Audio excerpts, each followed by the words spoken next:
Welcome to episode 57 of Talking Shirts. I'm Mike from Hull Car Shirts, and today we're going to take a look at the 2008 away shirt. So the 2008 away shirt was made by Carlotti.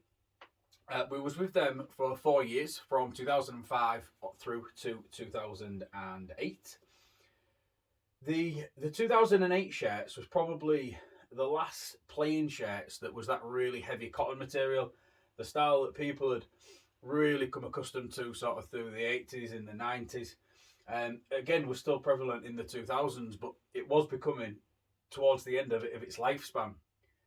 As you can see, everything that is on the main body of the shirt there is embroidered.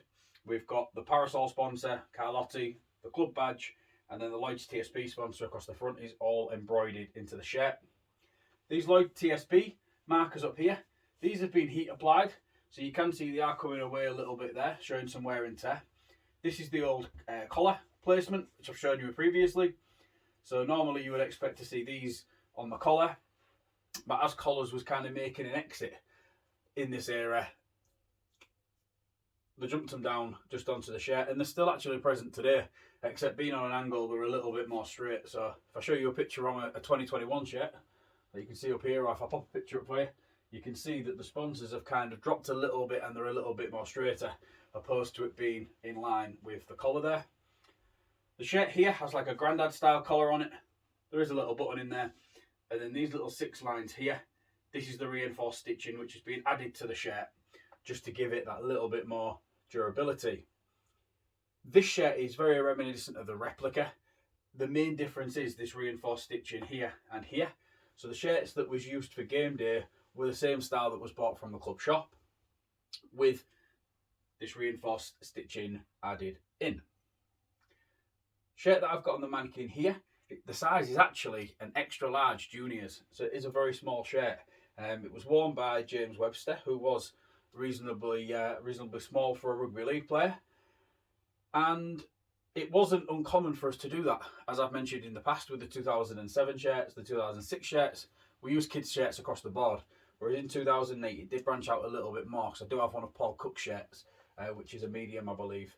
But again, because there isn't so much give in the fabric, they needed to be quite tight so that there was a bit more fitting. As we have a look to the side here, you'll see that we've got a parasol sponsor, which has been embroidered as a patch. So it's a separate fabric patch that has then been embroidered and stitched into the shirt there. And we also have this Engage Super League patch. These have been heat applied, these appliques, and yeah, they're stuck on the side there. I won't show you the other side because that is exactly the same. Now, having a look at the back, and we have a Lloyd's TSB sponsor again. This has also been embroidered.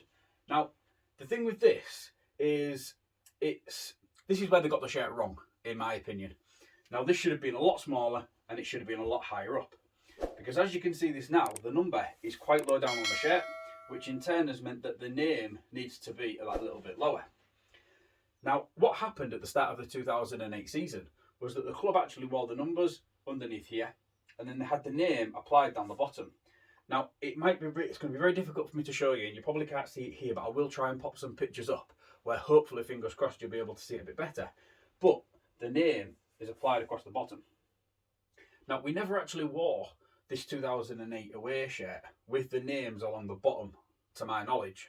But we did wear the home shirt. We wore it against Leeds in round 1 at Headingley in 2008. So I'll pop a picture or two up from that game, just so you can see what the shirt does look like with the name and number on the back.